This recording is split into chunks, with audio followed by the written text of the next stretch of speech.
नमस्कार, तुमचं स्वागत आहे माझ्या यूट्यूब चॅनलमध्ये आणि आज मी तुम्हाला मस्त अशी पिठलं भाकरी दाखवणार आहे. त्याआधी मला थोडंसं काहीतरी सांगायचं आहे. म्हणजेच की आजकाल यूट्यूब तर सगळे चालू करतात. म्हणजेच की गृहिणींना घरी बसून काय करायचं ऑप्शन शेवटी यूट्यूबच आहे. यूट्यूबमधून 4 पैसे मिळतील म्हणून त्या यूट्यूब चालू करतात. पण त्याच्यामध्ये खूप स्ट्रगल आहे बरं का. आता मी पण एक यूट्यूबर आहे म्हणून सांगत आहे. असंच यूट्यूब चॅनल चालू केलं आणि असंच लगेच यश मिळतं असं काही नाही. आणि जर खूपच खरंच खूप कष्टाने कोणी व्हिडिओ बनवत असेल तर त्याला ॲप्रिशिएट केलं पाहिजे आणि चांगले व्ह्यूज मिळवून दिले पाहिजेत बरं का. आणि कसं होतंय आजकाल मी यूट्यूबवर बघते ज्याच्या घरी खूप मोठा यूट्यूबर आहे आणि त्यांच्या घरातले बरेच जण यूट्यूब चालू करतात आणि 3-4 व्हिडिओमध्ये त्यांचे सबस्क्रायबर्स वाढतात, व्ह्यूज वाढतात, सगळं सगळं छान छान होतं. पण जे 2-2, 3-3 वर्ष किंवा वर्षभर झालं जे स्ट्रगल करत आहेत त्यांच्या व्हिडिओला खरंच व्ह्यूज मिळत नाहीत आणि म्हणजे नाही का सबस्क्रायबर पण वाढत नाहीत. आणि आपण आपल्या व्हिडिओला जर चांगले व्ह्यूज मिळायला लागले, आपले व्हिडिओ शेअर व्हायला लागले, व्हायरल व्हायला लागले, तर आपल्याला अजून आनंद आणि नाही का करण्याची इच्छा होते की चला आता आपल्या व्हिडिओला चांगले व्ह्यूज येत आहेत तर आपण पण चांगले अजून कंटेंट मिळवूया, अजून चांगल्या रेसिपी करूया, अजून ट्रॅव्हलिंग काय कोणतेही व्लॉग असतील ते मिक्स व्लॉग असतील किंवा व्लॉगिंग असेल, रेसिपी व्लॉगिंग दोन्ही एकत्र असेल. जसं की हे माझं चॅनल रेसिपी पण आहे, व्लॉगिंग पण आहे, दोन्ही एकत्र आहे. अशा व्हिडिओजना तर चांगले व्ह्यूज आलेच पाहिजेत बरं का. कारण आता यूट्यूबचं क्रायटेरिया बऱ्यापैकी चेंज होत आहे. त्यामुळं जेवढं लवकरात लवकर चॅनेल मॉनिटाईज होईल किंवा चांगले फेमस होईल तेवढंच चांगलं आहे. तर ठीक आहे, माझं काही टेकचं चॅनल नाही आहे, फक्त मी एवढंच मला सांगायचं होतं. तर चला आता आपण पिठलं भाकरी करायची आहे. भाकरी मी ज्वारीची करणार आहे, एकदम पांढरी शुभ्र आहे बरं का. आणि मग एकदम लोखंडी तव्यामध्ये करणार आहे. भाकरी करण्याआधी मी गरम पाणी नेहमी वापरते, म्हणजे भाकरी आपली अजिबात चिरत नाही, एकदम छान अशी मऊ नाही का मऊ होते आणि गोल चांगली होते, चिरत नाही साईडनं.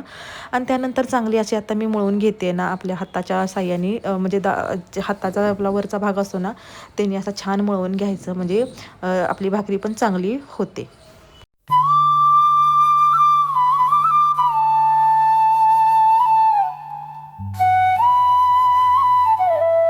आता मी निम्म भाकरीचं पीठ साईडला ठेवलं आणि एका भाकरीचं पीठ घेतलेलं आहे. भाकरी माझ्या छोट्या नसतात, मोठ्याच्या मोठ्या चांगल्या असतात बरं का.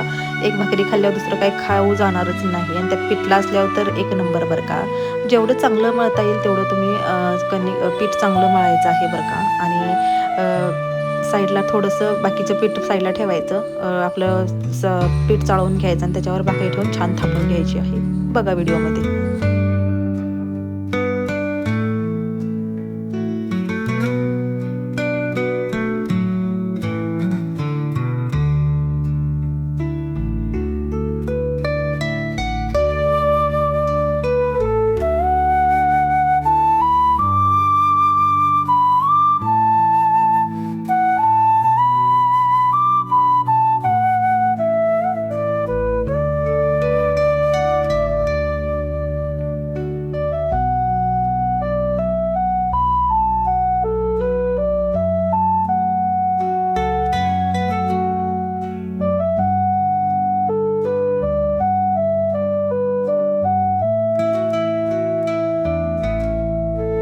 तव्यामध्ये भाकरी टाकताना पण ज्या साईडनं पीठ असतं ना ते पिठाची बाजू आपल्याला काय करायची आहे, वरच्या साईडला घ्यायची आहे आणि असं छान असं पाणी लावून घ्यायचं आहे बरं का. आणि थोडा वेळ ते जास्त वेळ थांबवायचं नाही पलटी मारायला, थोडा वेळच टाकायचा नाही तर लगेच रेषा रेषा पडल्यासारखं होतं. तर थोड्या वेळाने लगेच आपल्याला भाकरी पलटी मारायची आहे बघा. आता मी पलटत आहे भाकरी आणि जास्त व्यवस्थित भाजली असेल तर व्यवस्थित पलटते, नाहीतर उलटनं डायरेक्ट भाकरीमध्ये घुसू शकतं.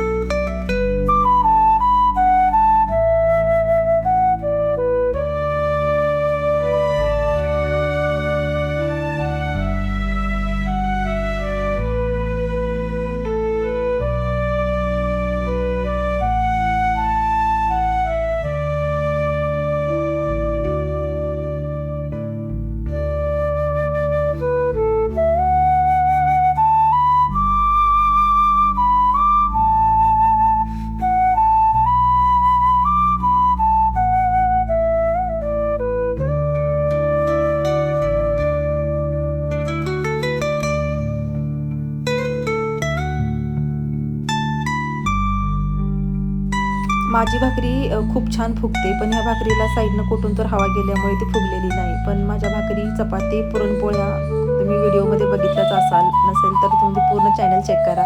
खूप छान पद्धतीने भाकरी चपाती फुगत असते. आणि अशी काठमध्ये जर भाकरी चपाती फुगली तर अशी साईडनं उलटण्याने काठ भाजून घ्यायचे, म्हणजे सगळ्या ठिकाणावरून भाकरी चांगली भाजली जाते. आता बघा इथं मी मला जास्त भाकरी करायच्या नव्हत्या, फक्त 4च करायच्या होत्या.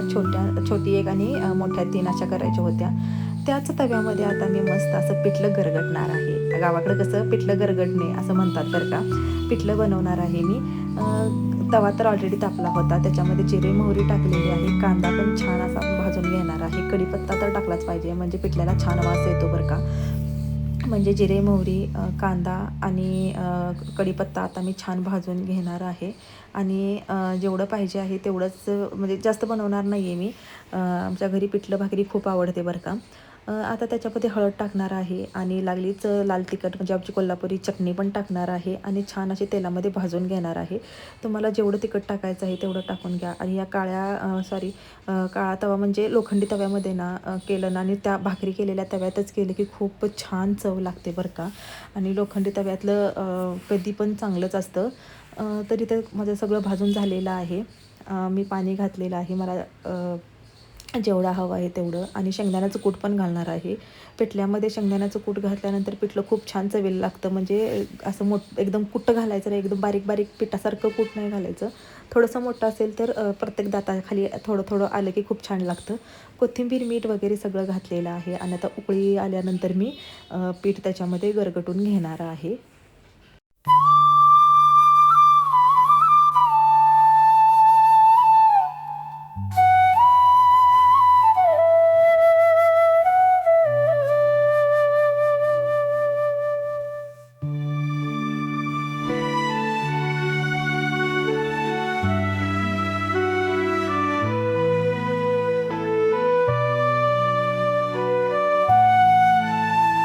पीठ टाकल्यानंतर जर गाठी होत असतील तर काय करायचं, अशा उलाटण्याने अजिबात हलवायचं नाही, कारण याने गाठी अजिबात फुटत नाही. तर दुसरं तुम्ही पळी घेऊ शकता, किंवा असा चमचा टाईप असतं ना, ते तुम्ही असा चमचा तुम्ही घेऊ शकता. म्हणजे काय होतं की गाठी त्या तव्याला असं दाबून फोडू शकता. आणि ह्या गाठी लगेच शिजून जातात बरं का. असं नाही की गाठी झाल्यात, थोडंसं गुठळ्या झाल्यात आणि पिठलं आपल्याला कसं लागेल, तर काही नाही.